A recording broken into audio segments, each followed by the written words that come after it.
cukup ya kata Raisa. Jadi apa sebenarnya ya yang harus cukup? Kayaknya harus diri kita sendiri ya yang mencukupkan diri kita. Karena kalau mau dikejar yang lain nggak cukup-cukup nih pendengar. Banyak orang yang mengejar mimpinya, sama juga dengan para pelajar Indonesia di luar negeri ini, itu juga yang mereka lakukan untuk mengejar mimpi mereka untuk bisa studi di luar negeri nih pendengar. Dan keluar dari zona nyaman ya untuk meraih mimpi, itu juga yang dilakukan para pelajar Indonesia. Salah satunya kali ini adalah Mbak Maximiliana Graciela Mariskania Kraeng nih, pelajar Indonesia di Korea Selatan.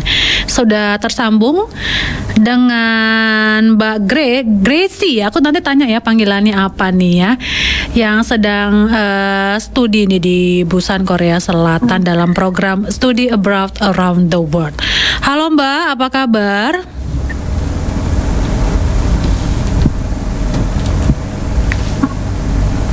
Halo.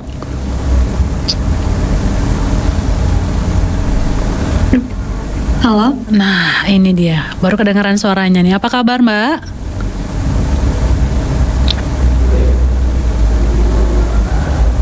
Ini kedengaran nggak suara saya, Mbak? Halo. Halo Kak, suara saya terdengar nggak ya? Iya, terdengar.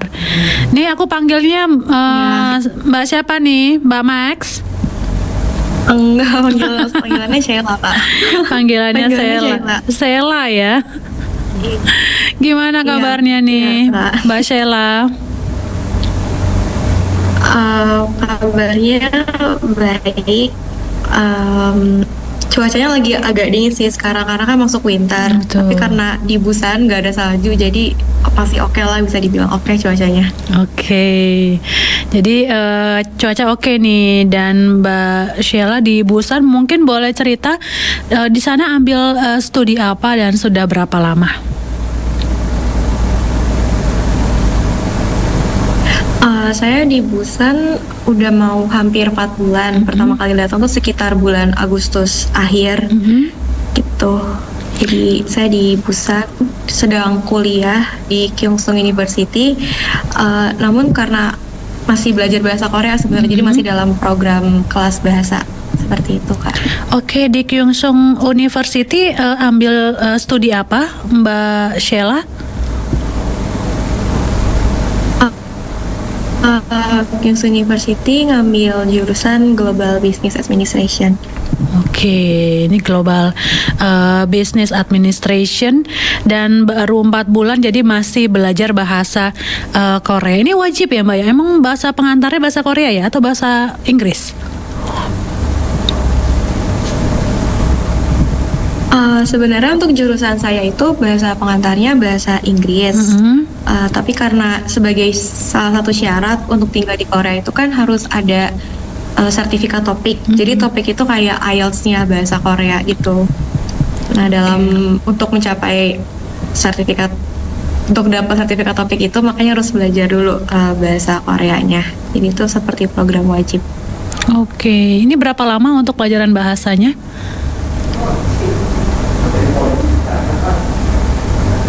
Untuk pelajaran bahasanya maksimal 1 tahun. Jadi setelah 1 tahun baru bisa lanjut ke pelajaran pendidikan masternya. Gitu. Mungkin Mbak Sheila bisa cerita nih, ambil studi di Kyungsung University ini beasiswa atau mandiri nih Mbak Sheila? Untuk ambil studi di sini kebetulan saya mendapatkan beasiswa dari Global Korean Scholarship Graduate 2024. Jadi program beasiswa ini sangat-sangat menguntungkan bagi saya karena benar-benar mencakup segalanya, mulai dari kayak biaya kuliah, biaya kelas bahasa juga, lalu tiket pesawat dari Indonesia ke Busannya, terus juga dapat monthly stipend kayak uang tiap bulannya. Wah, seru banget nih ya. Ini gimana nih caranya nih Mbak Sheila kalau misalnya pendengar yang lain mau ikut beasiswa ini? Kalau untuk cara pendaftarannya bisa langsung cek aja di websitenya UNIIED. Di situ biasanya mereka bakal posting syarat-syarat dokumennya, terus tata caranya gitu. Kalau untuk sekitar Februari atau Maret. Kalau yang sekarang lagi ongoing ini juga lagi ada seleksi, tapi buat yang undergraduate itu buat S1. Oke, yang sedang berlangsung ini justru buat S1 ya. Iya, karena S1 biasanya di akhir tahun ini, sekitar September, Agustus, September, Oktober, November seleksinya. Wah, ini baru 4 bulan gimana nih pengalamannya di Busan nih, Mbak Sela? Selama 4 bulan, jujur banyak banget pengalaman baru. Terus karena kan pertama kali kan keluar negeri, jadi benar-benar kerasa experience yang literally beda banget di Indonesia. Kayak dari beda bahasa, lalu beda orangnya gitu. Untuk bahasa, jujur nggak terlalu struggle karena sebelumnya saya udah belajar bahasa Korea dikit-dikit. Jadi untuk basic conversation masih bisa. Terus paling budaya Korea kan terkenal sama budaya pali-palinya ya. Jadi orang sana tuh bener-bener pali-pali banget, cepet-cepet banget. Makan aja tuh kayak cuma 15 menit langsung pergi. Kalau kita kan orang Indonesia kebiasaan makan ngobrol dulu. Gitu sih paling budaya yang agak bikin shock culture. Kalau strugglingnya apa nih selama 4 bulan ini?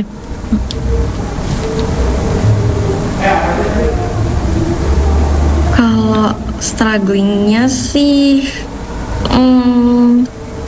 jujur saya nggak terlalu merasakan struggling gimana-gimana karena sebelumnya udah kayak research orang Korea tuh gimana budayanya, jadi udah membiasakan diri gitu. Oke. Jadi untuk makanan nggak masalah lah ya, malah enak-enak ya. Iya, makanan jujur cocok dengan makanan di sini gitu, dan di Busan juga harganya mirip-mirip kayak harga di Indonesia. Jadi ya itu nggak terlalu struggle yang gimana-gimana. Oke. Jadi uang merasa lebih nyaman di sini, kayak lebih teratur, lebih cepat, lebih rapi. Dan uangnya juga cukup ya untuk kebutuhan sehari-hari ya.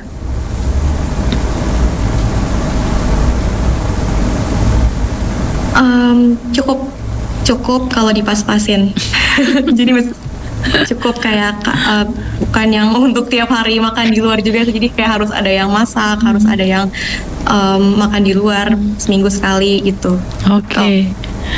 Kalau lebih sering masak bisa dicukup-cukupin, bahkan bisa nabung kayak gitu. Serius bisa nabung, Mbak?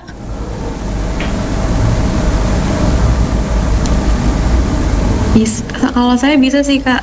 Jadi ya makanya dihemat-hematin untuk biaya makannya saya tekan banget. Jadi bisa buat nabung sama buat jalan-jalan, beli skincare. Nah, itu dia yang paling seru tuh di Korea tuh, jalan-jalannya sih ya, sama beli skincare-nya ya, nyoba-nyoba tuh seru-seru banget. Ya betul. Dan di sini enaknya kalau jalan-jalan, attraction-nya kayak banyak yang gratis gitu, Kak. Jadi bener-bener gratis gitu, jadi nggak usah bayar entrance fee. Oh iya? Cuma bayar transportasinya aja. Contohnya apa kalau di Busan? Gratis, kayak di Busan terkenal pantai, jadi di pantai pasti tentunya gratis. Terus biasa banyak tempel-tempel gitu, museum juga gratis. Terus banyak gunung juga. Ada kayak gunung di Orkyudo itu gunung terkenal juga, bisa hiking, pemandangan laut. Nah itu gratis juga, Kak. Wah, seru banget ya kalau bisa liburan tuh healing tuh gratis ya. Apalagi kalau baru kelas bahasa berarti belum padat ya kuliahnya ya. Belum, justru malah kayak gabut banget makanya nggak gunain waktu untuk explore. karena kalau tahun-tahun berikutnya mungkin nggak bakalan bisa ya, udah padat nanti jadwal kuliahnya ya. Iya, bakal fokus kuliah. Jadi mumpung masih baru, explore as much as I can. Oke. Mau nanya tapi nggak tahu nih Mbak Sela bisa jawab nggak ya? Pingin tanya juga sebenarnya sih, apa sih perbedaan dari kuliah di Korea dan juga di Indonesia dari segi kurikulum? beda nggak sih dengan kampus-kampus di Indonesia, misalnya dari segi penilaian SKS ataupun dari jumlah nilai indeks prestasi atau IP-nya, itu beda nggak sih sistem penilaian dan perkuliahannya? Beda Kak. Jadi ini dari yang saya tahu dari teman-teman juga yang udah kuliah di Korea. Untuk S1 kan kalau di Indonesia kan maksimal IPK 4. Nah, kalau di Korea itu maksimal 4,5. Terus untuk S1 di Korea itu mereka nggak ada tesis. Jadi bener-bener kayak ya udah selama 4 tahun selesai SKS aja. Saya kayak SKS langsung graduation. Kalau di Indonesia kan ada skripsi tuh yang wajib. Di Korea tuh nggak ada. Di Korea tesis baru wajib di S2. Tesis pun juga opsional kadang di S2, tergantung kampusnya. Oke. Tapi hitungannya per semester Terus juga ya? Juga kayak masalah. Iya, hitungannya per semester juga, betul. Gimana tadi Mbak? Iya. Oh, ini kayak sistem penilaian kalau di Indonesia kan udah paten tuh A itu buat nilai berapa sampai berapa, 75 sampai 100 misalkan, B berapa nilainya.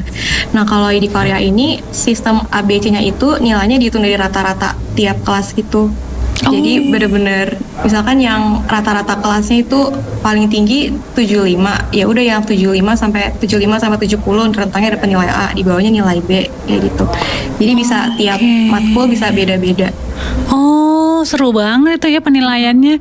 Menarik juga ya kalau seandainya rata-rata kelasnya nilainya 6, berarti A aja udah dapat udah dapat 6 ya. Iya, tapi struggle-nya kalau semua anaknya pinter terus kitanya yang biasa aja, iya, benar. ngap-ngapan gitu buat ngejar Iya, nilainya. benar-benar juga ya. Oke. Jadi ada plus minusnya. Benar-benar ada plus minusnya juga. Oke. Wah, ternyata itu perbedaannya ya. Dan ngobrolin soal Korea juga beberapa hari terakhir ini tuh lagi heboh banget ya di jagat dunia media nih ya, baik media sosial maupun pemberitaan nih. Gimana nih di sana nih Mbak Sela? Di Busan aman kan ya? Ada demonstrasi atau seperti apa gitu? Kalau di Busan jujur aman, cuma minggu lalu itu baru ada demo gitu sih, demo untuk mereka protes tentang presiden yang sekarang, kayak mau menurunkan presiden yang sekarang. Tapi demonya mereka itu teratur gitu loh Kak. Jadi ya udah mereka kumpul di suatu tempat, terus udah puter lagu sama pakai lightstick gitu sambil protes. Dan teratur aku ngeliatnya. Lucu ya, itu kayak nonton konser ya kalau pakai lightstick gitu. Iya, jujur loh, jadi kayak konser. Iya. Paling yang chaos di Seoul aja sih Kak. Itu pun yang chaosnya baru pas 1 hari pas martial law diumumkan. Yang ada di berita-berita tuh yang malam-malam orang-orang pada kumpul di gedung DPR. Iya. Tapi itu setelahnya gimana? Kenapa Kak? Iya, boleh lanjutin. Nggak, maksud saya, tapi setelahnya kayak lebih fine-fine aja, karena kan in the end dibatalin status itu. Tapi politiknya masih seru ya, masih ramai ya diperbincangkan ya di sana ya, untuk presidennya dan DPR-nya yang lainnya. Iya Kak, masih hangat gitu beritanya, karena kan setahu aku ada beberapa menteri yang memutuskan untuk mengundurkan diri karena kegaduhan martial law itu.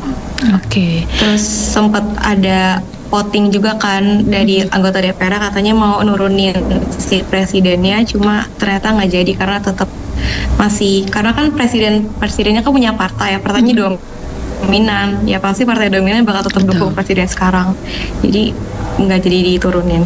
Oke. Tapi segala sesuatunya aman kan Mbak ya di sana ya? Halo Mbak Sheila. Aman sih Kak, segala sesuatunya aman. Iya, halo. Oh, jadi aman ya? Segala sesuatunya aman Kak. Jadi untuk tetap berwisata masih aman ya di Korea ya? Iya, masih aman, masih boleh keluar malam, terus nggak ada panic buying juga, aman di sini. Oke. Nih Mbak Sela, 4 bulan ini udah datang ke konser siapa nih? Jujur belum pernah Kak, karena jujur saya nggak terlalu Suka ya? interest ke konser-konser, lebih seneng kayak kurang suka jujur nih. Oh ya. Aku pikir udah datang ke konser NCT apa konsernya EXO atau konser siapa. Enggak. Jadi Itu pun juga mostly kebanyakan di Seoul. Paling ya mostly kebanyakan di Seoul kan. Terus saya juga jujurly belum pernah ke Seoul. Jadi masih stay di Busan aja, tonton music festival di kampus-kampus gitu aja. oh jadi masih explore Busan ya Mbak Sela ya.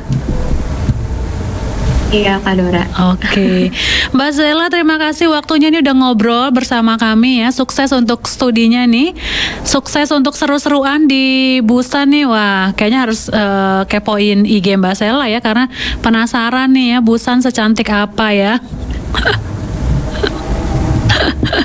Baik Kak, terima kasih Kak Dora atas waktunya. Iya, Sukses juga. Terima kasih, sama-sama Mbak Zela. Terima kasih. Ya, pendengar Voice of Indonesia, demikian tadi bincang hangat saya dengan Maximiliana Graciela Mariskania Kraeng, pelajar Indonesia di Korea yang sedang studi ya di Busan. Dan saya akan hadir ke ruang dengar Anda nanti pukul 13 waktu Indonesia Barat dengan Warta Berita.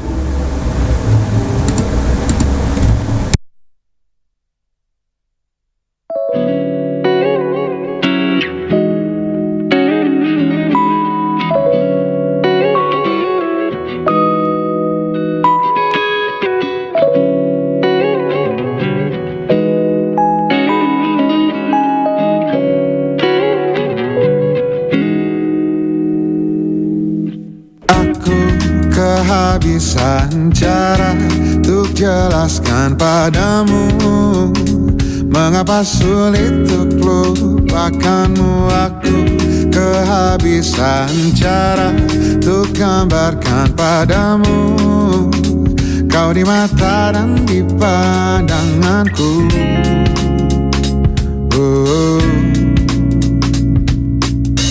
Coba sehari saja, satu hari saja kau jadi diriku, kau akan mengerti, bagaimana ku melihatmu.